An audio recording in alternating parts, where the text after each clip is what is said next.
Hello traders, Gary Wagner here, approximately 10:30 in Honolulu, Thursday the 22nd day of December, and this is the daily report for gold and silver.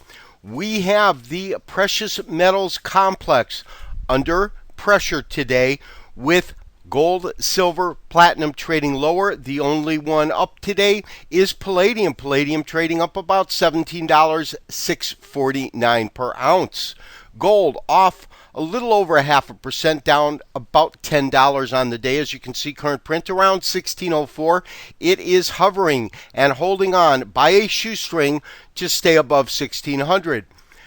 About the same percentage-wise in silver, off roughly 19 cents, trading at 29.13 to 29.04 bid-ask spread. We have a nice little rally in the equities markets, the S&P 500, and the dollar, which was trading higher, is currently lower on the day. First chart that I do want to look at this morning is going to be in the gold market. This is our short-term chart that we have been using to look at this sub-minor count. And as you can see, when I looked at it the other day, it was my belief that we're probably going to have a 5 count on the subwave, something like this. 1, 2, 3.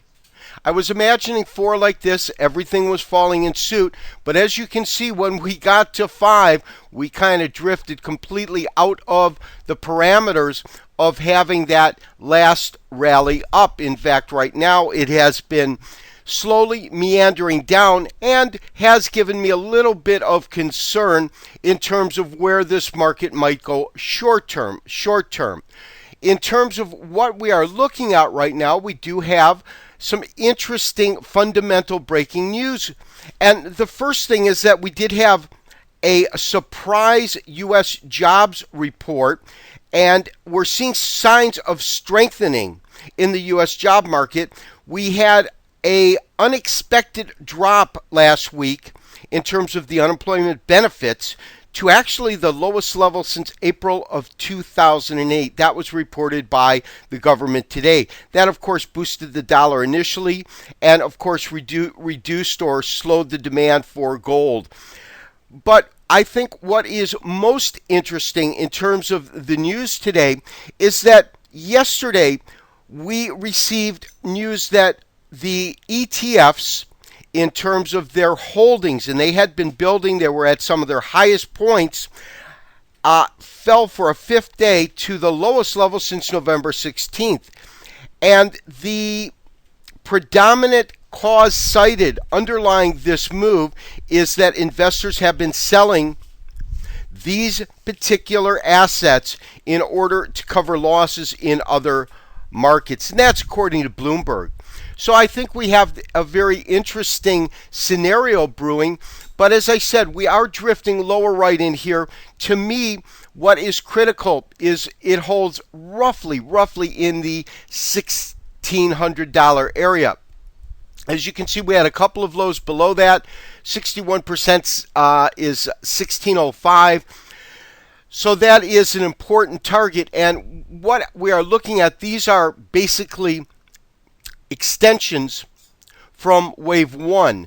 So did we see the top when this market hit 3 right in here? Well, we'll have to see. But as I said, we are drifting lower, but we are really focusing on really a sideways market. You can see these alternating candles, and they're very indicative of that.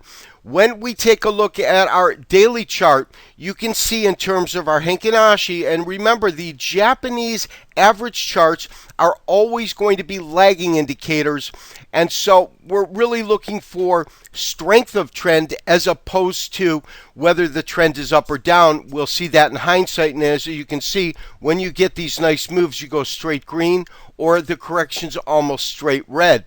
Now, we did get this nice little ABC, and as you can see, we did go green, and yesterday, these are daily charts, we had that absence of wick. That was a very solid sign, but today we are getting the doji, and the doji, of course, in a Heikin or a Japanese, open and close, about the same or equal, and that tells me the market is at least consolidating, if not possibly reversing back to the downside. And as I say, as long as we're above 1600, I'm okay. But traders, if you see the market start to dip, we're in at 88. My sentiment is take profits at least on half the position throughout the day if we see it fall below $1,600 per ounce. Now, in terms of the silver market, silver is, as I said for the last couple of days, following with gold, but it is staying above 29 being a pretty critical number for me.